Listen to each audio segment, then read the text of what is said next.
অধ্যকার এই সম্মেলনে অংশগ্রহণের জন্য আপনাদেরকে আন্তরিক অভিনন্দন ও মোবারকবাদ।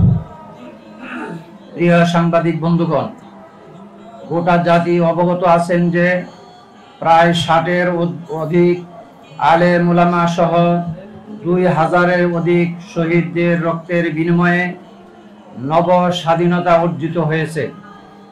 এই আত্মত্যাগের বিনিময়ে অর্জিত রক্তের উপর প্রতিষ্ঠিত নতুন বাংলাদেশে আমাদের আস্থার প্রতীক অন্তর্বর্তী সরকারের প্রধান উপদেষ্টা ও উপদেষ্টা মণ্ডলী এবং সমন্বয়কগণের অক্লান্ত পরিশ্রমে নতুন বাংলাদেশ গড়ার স্বপ্ন বাস্তবায়ন হতে চলেছে। আলহামদুলিল্লাহ, আমরাও এই প্রয়াসের গর্বিত শরিকদার বটে। প্রিয় সাংবাদিক বন্ধুগণ, আপনারা নিশ্চয়ই অবগত আছেন যে ভারত উপমহাদেশের দ্বীনি কেন্দ্র বা মার্কাজ দারুল উলুম দেওবন্দ মাদ্রাসার সূর্য সন্তান হযরত মাওলানা ইলিয়াস রহমতুল্লাহি আলাইহির হাতে তার ইলহামি চিন্তা চেতনা ও কুরবানির বদৌলতে দারুল উলুম দেওবন্দ মাদ্রাসার তৎকালীন প্রধান মুফতি আজম কিফায়েতুল্লাহ রহমতুল্লাহ আলাইহি সহ সমসাময়িক বরেণ্য আলেম উলামাদের সম্মিলিত পরামর্শে দাওয়াত ও তাবলীগের মেহনতের সূচনা হয়ে সারা বিশ্বের মুসলমানদের নিকট মকবুল কাজ হিসেবে সমাদৃত হয়েছে। সেই একই কর্মপন্থা অনুসরণে পরবর্তী হযরতজি মাওলানা ইউসুফ সাহেব রহমতুল্লাহি আলাইহি ও হযরতজি মাওলানা এনামুল হাসান রহমতুল্লাহ আলাইহির কুরবানি ও মেহনত পরিচালনা করায় গোটা বিশ্ববাসী সহিহ দ্বীনের আলোকিত হয়েছেন।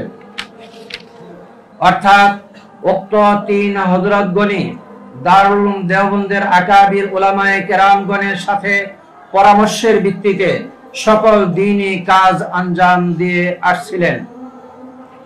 কিন্তু দুঃখজনক হলেও সত্য যে বিগত কয়েক বছর যাবৎ দাওয়াত ও তাবলীগের তৎকালীন বিশ্ব মার্কাজ দিল্লির নিজামুদ্দিনের জনাব মাওলানা সাহেব নিজেকে স্বঘোষিত আমির ঘোষণা দিয়ে পরবর্তীতে দাওয়াত ও তাবলীগের শীর্ষস্থানীয় মুরব্বীগণ দারুল উলুম দেওবন্দের উলামায়ে কেরাম নিজের উস্তাদগণের এমনকি পিতার উস্তাদগণের বিরুদ্ধাচরণ করে পবিত্র কুরআন ও সুন্নাহর বিরোধী মন গড়া অপব্যাখ্যা দিয়ে নবী রাসূল সাল্লাল্লাহু আলাইহি ওয়াসাল্লাম ও সাহাবায়ে কেরামগণের শানে মিথ্যা বেয়াদবিমূলক বয়ান ও বক্তব্য প্রদান করেই যাচ্ছেন।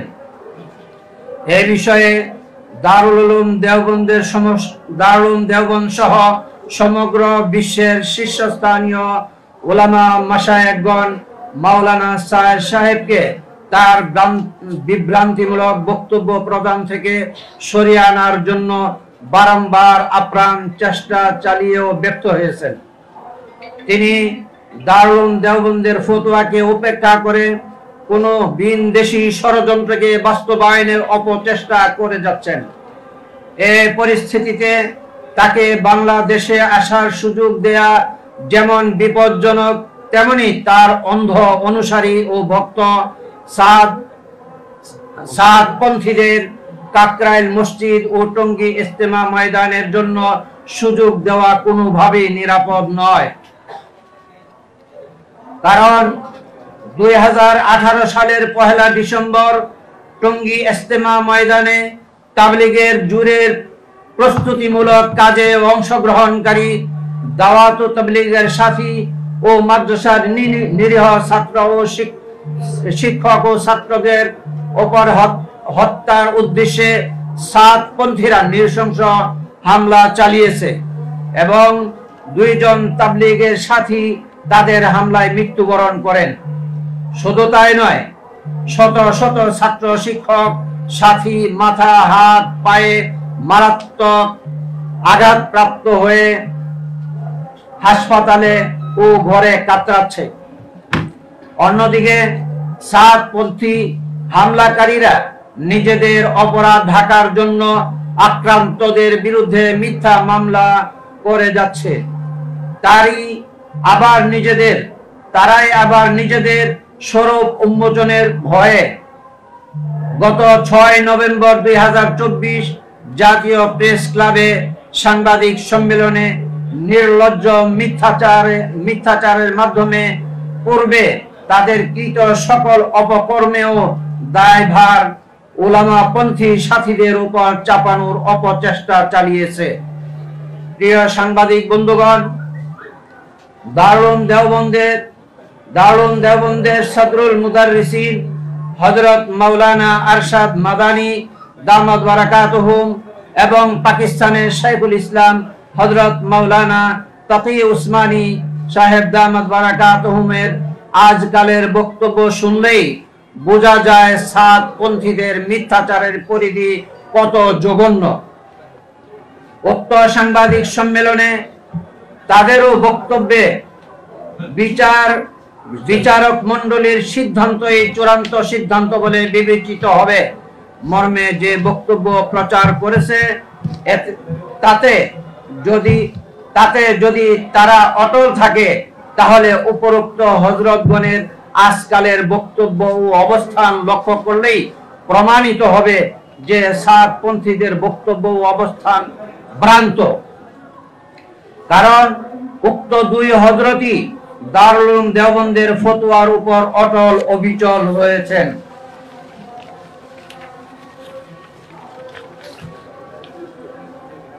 সাতপন্থীদের কথায় মূল ধারা বলতে পৃথিবীতে কোনো ধারা নেই।